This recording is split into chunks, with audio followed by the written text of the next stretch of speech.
کوئی حد نہ تو رحمتوں کی شمار ہے، جسے چاہے تو اسے بخش دے، یہ تجھی پہ دار و مدار ہے۔ یہ رسول اور صحابی کا رونا تھا۔ اللہ تعالیٰ نے ہمیں سورہ قدر عطا فرمائی، شب قدر عطا فرمائی، اور ہر سال میں اللہ ایک مرتبہ عطا فرماتا ہے، لہٰذا اس کی قدر کرو، اس میں عبادت کرو، اپنے رب کو راضی کرنے کی کوشش کرو۔ چھوٹی چھوٹی عبادتیں میں آپ کو بتاتے چلا جاؤں کہ آپ حضرت مولا علی شیر خدا رضی اللہ تعالیٰ عنہ روایت کرتے ہیں کہ شب قدر میں 7 مرتبہ سورہ قدر کوئی پڑھے، چاہے دیکھ کر پڑھے چاہے بغیر دیکھ کر پڑھے، تو اس کی فضیلت میں آتا ہے کہ اللہ تبارک و تعالی اس کو تمام دنیاوی آسمانی بلا اور مصیبتوں سے حفاظت فرمائے گا، اور 70,000 فرشتے اس کے لیے جنت کی اور مغفرت کی دعا کریں گے۔ کتنی مرتبہ پڑھنا ہے؟ 7 مرتبہ، تو اتنی فضیلت ملے گی۔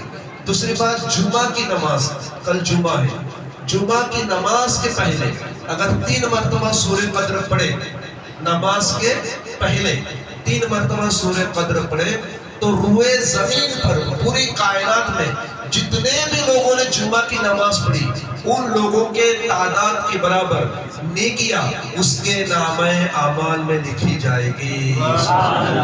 محنت تھوڑی ہے، ثواب بہت زیادہ ہے، اس پر عمل کریں۔ دوسری بات، 3 مرتبہ صرف کلمہ طیبہ پڑھنا ہے، لا الہ الا اللہ محمد رسول اللہ صلی اللہ علیہ وسلم۔ پہلی مرتبہ پڑھنے پر اللہ تعالیٰ اس کے گناہوں کی مغفرت فرماتا ہے، دوسری مرتبہ پڑھنے پر اللہ تعالیٰ جہنم سے اس کو آزاد کر دیتا ہے، اور تیسری مرتبہ پڑھنے پر داخل جنت کا وعدہ فرماتا ہے۔ عبادت چھوٹی ہے، ثواب بہت زیادہ۔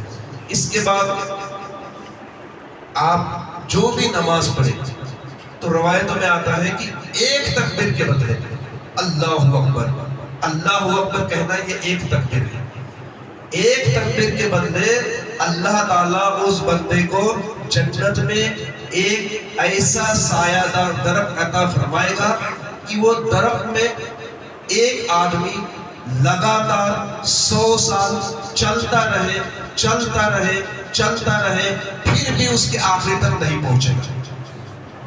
ایک اللہ اکبر کہنے پر اللہ جنت میں اس کو اتنا شاندار درخت عطا فرمائے گا۔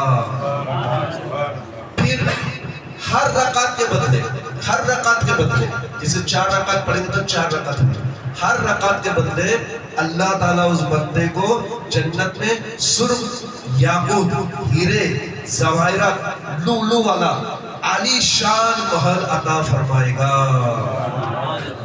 ہر سلام پھیرنے کے بدلے جنتی چادروں میں سے ایک ایک چادر عطا فرمائے گا۔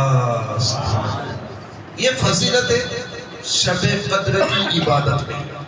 اسی لیے اللہ کے رسول صلی اللہ علیہ وسلم فرماتے ہیں کہ شب قدر میں اپنے رب کی عبادت کرو، تھوڑی ہی دیر کیوں نہ ہو، تھوڑی دیر یعنی جس طرح بکری کا دودھ دہایا جاتا ہے، بکری کا دودھ نکالا جاتا ہے، کتنا وقت لگتا ہے؟ 10 منٹ، 15 منٹ، 20 منٹ یا آدھا گھنٹہ، اتنی بھی عبادت کرے تو اللہ کے رسول فرماتے ہیں کہ اللہ تعالیٰ کی بارگاہ میں پوری زندگی روزہ رکھنے سے بہتر ہے کہ تھوڑی دیر شب قدر میں عبادت کرے۔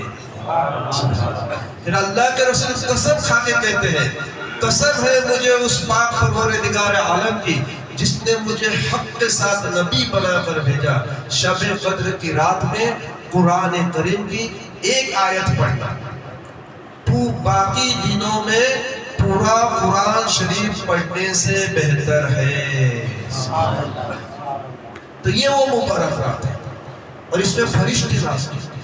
حضرت جبرائیل کی سرداری میں پورے فرشتے روئے زمین پر نازل ہوتے ہیں، مسجدوں میں، گھروں میں، محلے میں، جہاں جہاں اللہ کے بندے بندیاں عبادت کرتے ہیں فرشتے حاضر ہوتے ہیں، ان کی عبادت کو تکتے رہتے ہیں، اور جب بندہ یا بندی دعا کرتے ہیں تو فرشتے آمین بھی کہتے ہیں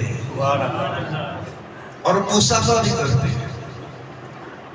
اب مسافہ کرنے کی کیفیت کیا ہے کہ آپ دعا میں ہیں یا اللہ کی عبادت میں ہے، گڑ گڑا رہے ہیں، رو رہے ہیں، اور آپ کی کیفیت عجیب سی ہو جائے گی، آپ کو عجیب سا محسوس ہو جائے گا. عجیب سا آپ کو جب محسوس ہوگا، سمجھ لینا فرشتے قریب ہیں، آپ سے مسافہ کر رہے ہیں. تو آج فرشتوں کی پوری جماعت روئے زمین پر ہے، تک رہے ہیں. جیسے صبح ہوتی ہے حضرت جبرائیل فرشتوں سے کہتے ہیں چلو اپنے اپنے مقام پر جانا ہے. فرشتے کہتے ہیں ہمارے سردار رات بھر ہم گئے عبادت کرتے دیکھا، آمین کہی، لوگوں کے دعا میں شریک رہے، بتائیے ان کے رب نے ان کے حق میں کیا کیا؟ حضرت جبرائیل کہتے ہیں رب تعالیٰ نے سب کے لیے نظر رحمت فرمائی اور بخشش مانگنے والے کی بخشش فرما دی، توبہ کرنے والے کی توبہ قبول فرما دی. اللہ تعالیٰ نے اپنے بندوں پر فضل و کرم فرما دیا.